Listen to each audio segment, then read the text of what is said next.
എന്നാലും ഇവിടെ വരെ വന്നിട്ട് 1 മിനിറ്റ് ഇരിക്കാതെ. അതൊന്നും സാരമില്ല. എന്തായാലും ഇനി മോളെ കണ്ടല്ലോ, അത് മതി. മനസ്സ് നിറഞ്ഞു സന്തോഷം. പോട്ടെ മോളെ,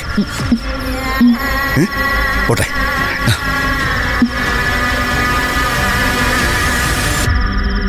സാറേ ഒന്ന് നിന്നേ.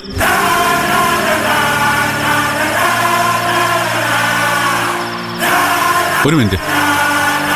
ഏതായാലും സാറ് ഇത്രയും ബുദ്ധിമുട്ടി ഇവിടെ വരെ വന്നതല്ലേ, 1 മിനിറ്റ് ഒന്ന് ഇരുന്ന് സംസാരിച്ചിട്ട് പോ.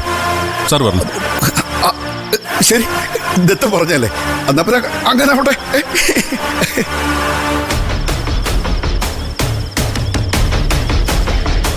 എന്നാലും ഈ മെയിൻ സ്വിച്ച് ആരായിരിക്കും ഓഫാക്കിയത്?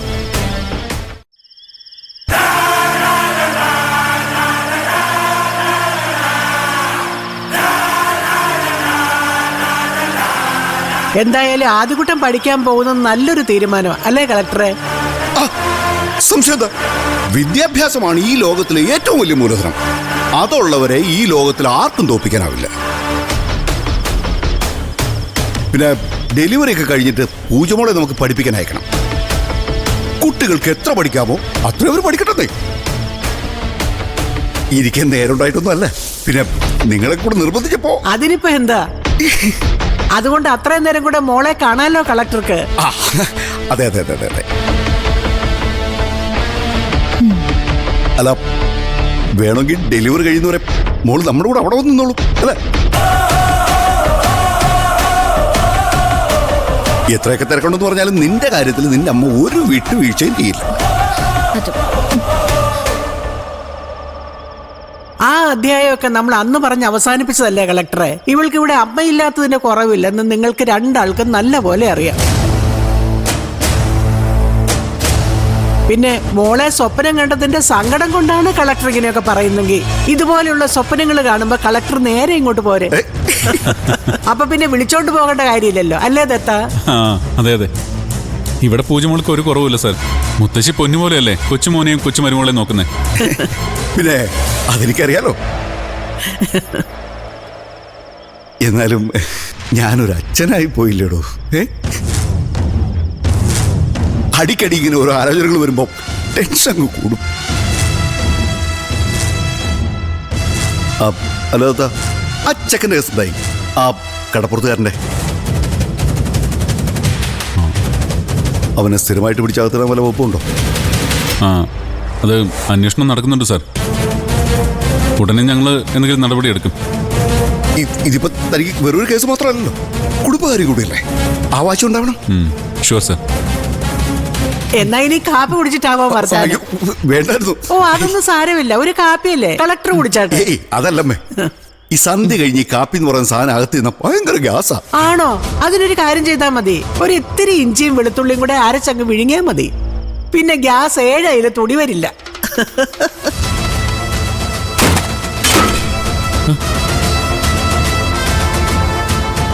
പുറത്തെന്തോ ശബ്ദം കേട്ടില്ലേ? അതുവല്ല ഓലമടലും വീണതായിരിക്കും. അല്ലാതെ ചെമ്പകശ്ശേരി തറവാട്ടിൽ കടന്നു കയറാൻ തന്റെ ഇടമുള്ള ആരാ ഈ നാട്ടിലുള്ളത്? ഇതേ ഹരദേവത കുടിയിരിക്കുന്ന തറവാടാ. അങ്ങനെ ഏതെങ്കിലും ഒരുത്തൻ കടന്നു കയറിയ അവൻ ചോര ഛർദിച്ചു മരിക്കും.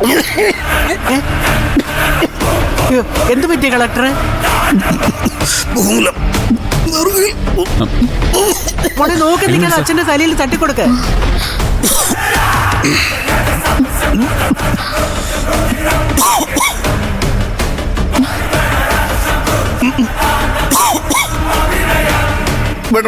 മതി മതി.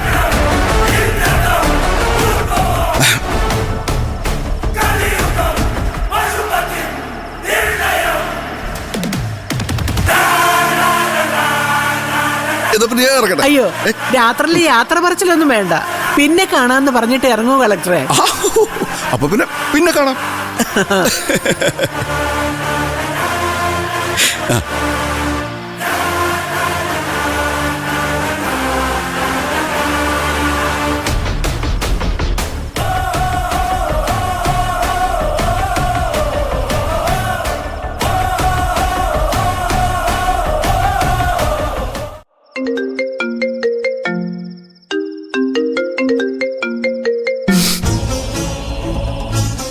അമ്മേ പറ.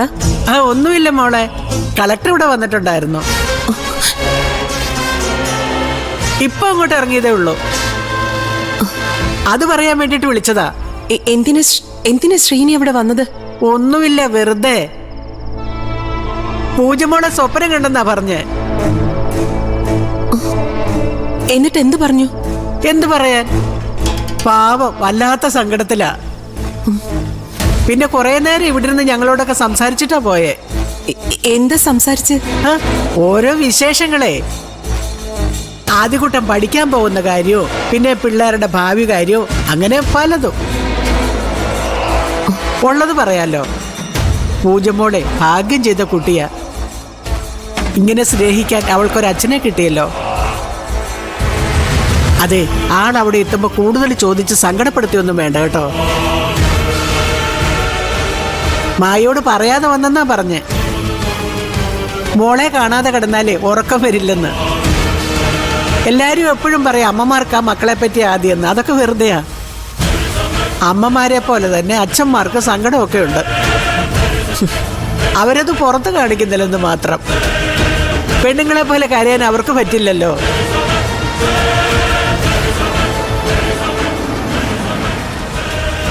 ശ്രീനി എത്തി, ഞാൻ വിളിക്കാം അമ്മേ. ശരി ശരി, ഓക്കെ.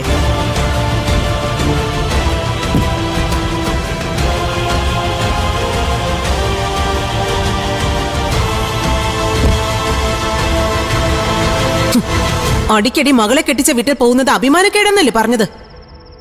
എന്നിട്ടിപ്പോ നിങ്ങൾ എന്തിനാ പോയത്? ഓ, ഇത്ര പെട്ടെന്ന് വാർത്ത എത്തിയോ?